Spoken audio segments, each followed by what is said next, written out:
Soja e milho abaixo do custo de produção podem limitar produção mundial em 2025 e quem fala sobre essas duas commodities agora é o Joãozinho Grafista. Mas te convido agora a acompanhar o nosso conteúdo pelo site paracaturural.com.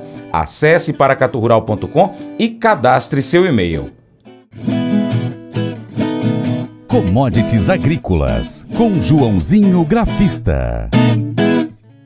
Os preços do milho no mercado brasileiro mantiveram-se firmes ao longo da última semana de agosto, refletindo um cenário de resistência por parte dos vendedores. O movimento, que já começa a impactar o mercado interno, está sendo impulsionado por produtores que optam por reter o produto, atentos às valorizações nos portos e à possibilidade de repasses desses preços para o mercado interno. Segundo dados divulgados pelo CEPEA, o Centro de Estudos Avançados em Economia Aplicada, muitos produtores rurais estão elevando as cotações em novos negócios ou focando exclusivamente em lotes destinados à exportação. Do lado da demanda, alguns consumidores já enfrentam dificuldades em fechar novas aquisições diante da expectativa de que os embarques de milho aumentem nas próximas semanas, o que pode reduzir a oferta interna. Apesar de a produção ser menor em 2023-24, o excedente interno ainda é significativo, conforme as informações de AgroLink. Agora, o agente autônomo de investimentos João Santaella Neto, o Joãozinho Grafista, faz um balanço sobre o mês de agosto, marcado por valorizações para o mercado do milho. Contudo, a nível internacional, os preços tanto do cereal quanto da soja seguem em patamares considerados baixos, o que pode limitar a área total plantada para o ano 2025. Olá a todos do programa Paracatu Rural, aqui quem fala é João Santaella Neto, conhecido há 24 anos como Joãozinho Grafista. E como não falamos do milho ontem, então bora falar nesta terça-feira como trabalhou o milho ao longo do mês de agosto, o que a gente pode esperar para esse mês de setembro. Vou estar falando um pouco aí como foi o mercado físico, falar dos gráficos. Um comentário que eu achei interessante de um site, né, que fala sobre commodities, né, principalmente milho, soja. E gostei de uma opinião bem interessante de um americano lá e vou estar passando aqui para vocês, tá? Então, vamos lá. E o mês de agosto foi de preços firmes no Brasil, com retração na oferta e com volatilidade no dólar. De acordo com a consultoria Safras e Mercado, o mercado brasileiro de milho então apresentou preços firmes no balanço em agosto, a retração na oferta por parte dos produtores, finalização da colheita da safrinha, né, o famoso dólar, né, nos patamares mais altos, garantiu suporte às cotações nos portos e também no mercado físico interno. No mercado interno não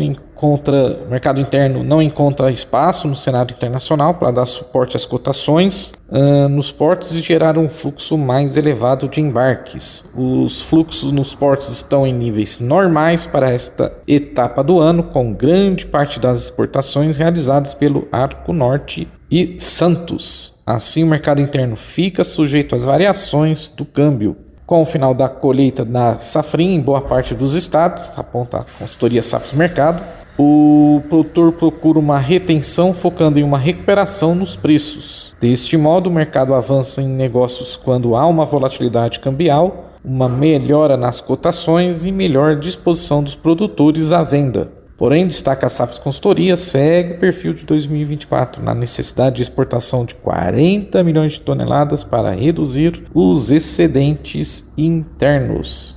Também nesta última semana de agosto, houve um novo importante movimento das trades, fazendo grandes volumes de compras regionais, visando os embarques para setembro, em meio à volatilidade cambial, com novas altas recentes. Então isso acaba contribuindo aí para dar suporte às cotações. Então vamos lá, como é que ficou o mercado físico ao longo do mês de agosto, né? Campinas CIF, os preços subiram de R$ 62 para R$ 65 a saca. Mogiana Paulista, o cereal subiu de R$ 57 para R$ 60. Em Cascavel, no Paraná, no comparativo de agosto, o preço saiu de R$ 58 para R$ 59. Em Rondonópolis, Mato Grosso, a cotação saiu de R$ 48 para R$ 50 a saca. Em Erechim, Rio Grande do Sul, o preço manteve a R$ 66 a saca. Em Minas Gerais, Base e Uberlândia, o preço na venda saiu de R$ 55 para R$ 58. E em Rio Verde, Goiás, o preço oscilou de R$ 50 para R$ 55. Bom, falei aqui um comentário, né, um relatório, uma análise de mercado, né, sobre o milho e a soja que me chamou a atenção, de um site americano, de uma consultoria também, né, chamada GWeb. E eles falaram uma coisa interessante, né? Quer dizer, tivemos alta nos preços dos grãos ao longo da semana passada, subiram bem, né? E isso acaba acontecendo. Foi feriado nesta segunda-feira lá nos Estados Unidos, dia do trabalho, né? Vamos ter feriado aqui no Brasil na sexta-feira. E aí o que acaba acontecendo, os preços caíram bastante e, como eu venho falando há alguns meses, né, na minha palestra que eu dei lá em Coromandel, que os preços, os famosos fundos de investimentos começaram a fazer o que a gente chama de cobertura de posição vendida. O que significa isso? Quer dizer, os fundos de investimentos estão vendidos, então muito vendidos, então eles aproveitam para colocar dinheiro no bolso, né, fazer o que a gente chama de recompra. E de acordo com Brian Doherty da Total Farm Marketing, ele disse que isso foi importante, né? Acabou sendo encorajadora, mas à medida que o mercado inicia uma nova semana, como agora, né, ele precisa ver um outro fechamento semanal mais alto, quer dizer, os preços precisam fazer mais altas, né? Termos mais altas nas cotações, para confirmar esse movimento de correção, quer dizer, se o mercado está saindo das mínimas, né, iniciais no início da colheita lá do milho e da soja lá dos Estados Unidos. E aí ele complementa, né, parece que os fundos estão continuando a sair de suas posições vendidas e vendo os preços e os grãos, vendo os preços dos grãos em promoção.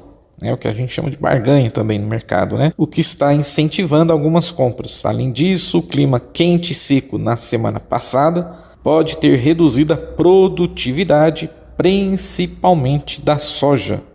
E aí ele complementou, quer dizer, então o mercado estava adicionando um prêmio de risco e pode ter considerado as notícias mais pessimistas. Parece-me que o clima quente até a metade do centro-oeste tem experimentado, tirando um pouco de brilho do potencial do rendimento da soja, que no caso a gente falou da soja aqui, né? O ponto principal é que o USDA tem alguns números bem robustos por aí e pode ser cada vez mais difícil argumentar que esta safra pode corresponder a estes números. Então vamos aguardar, né? Também o mesmo analista, também do mesmo site, né, dizendo que os preços na semana passada ficaram em alta. Se isso pode ser alguma mudança de tendência, né?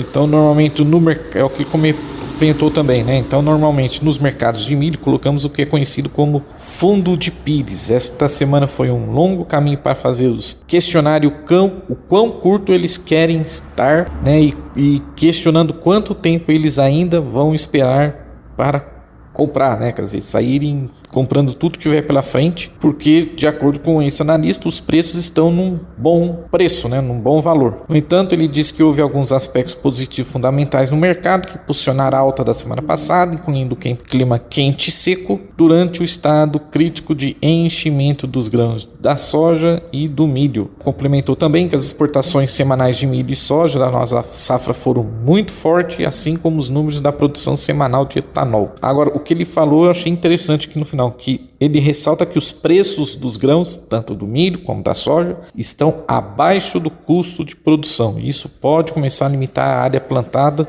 pelos agricultores em 2025, que também pode gerar baixas de longo prazo nos mercados. Então, quer dizer, se o preço está no custo de produção, como é que eu vou vender a minha safra, né? Então, quer dizer, é um motivo de uma correção de forte para alta nos preços. Para terminar, vamos para o gráfico do milho lá da Bolsa de Chicago, que me chamou a atenção, o gráfico mensal. Por que me chamou a atenção? Porque fez uma figura no estudo japonês Candlestick, que existe há 300 anos, fez uma clássica figura de reversão de tendência que a gente chama de doji, né? Forma uma cruz, principalmente quando ela forma uma tendência de baixo, os preços estão caindo, né? Eu ensino isso nos cursos que eu dou, né? A tendência é de uma correção e forte de alta. Torcer para manter acima dos $4 por bushel, né? 401, fechou 401. Então, na minha opinião, se trabalhar acima dos 410, a tendência é a gente ver esse mês de setembro, quem sabe o milho voltando para casa dos 437, quem sabe 460, 480 por bushel, tá? O alvo ainda é os 360 por bushel, mas por enquanto agora não acredito tanto por causa dessa figura gráfica que apareceu, tá? Então eu acredito mais nessa correção para cima e de podermos ver pelo menos uma correção até os 440, 460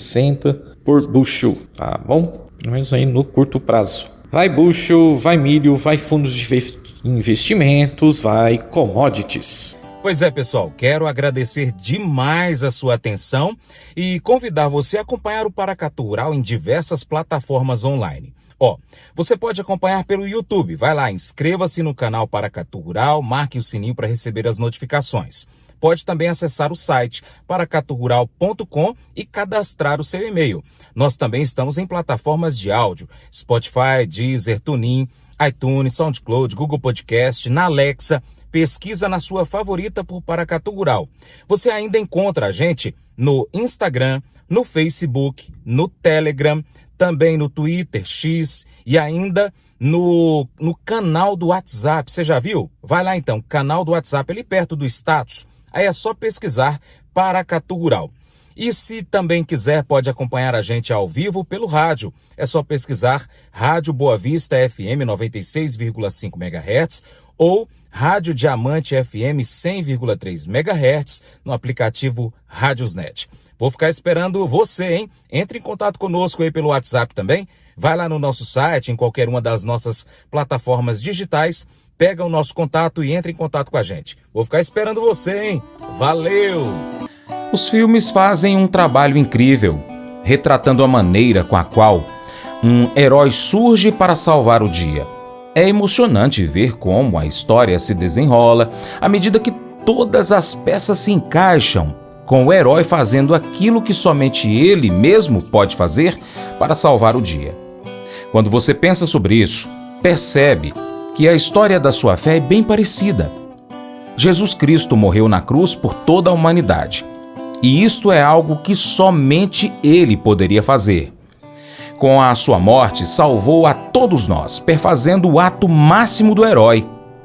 A história de Jesus Cristo é muito melhor que a de um filme, porque não é ficção. É verdade, Jesus é o cara. Ele verdadeiramente salva. Ele venceu a morte e o pecado. Não é legal a gente poder participar dessa incrível história heróica?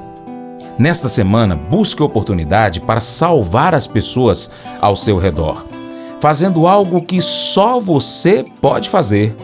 Aproveite a chance de dar para alguém que faça parte da sua vida um pequeno vislumbre do herói que é Jesus Cristo. Esse devocional faz parte do plano de estudos Vida Após a Morte do aplicativo Bíblia.com. Muito obrigado pela sua atenção, Deus te abençoe e até o próximo encontro. Tchau, tchau.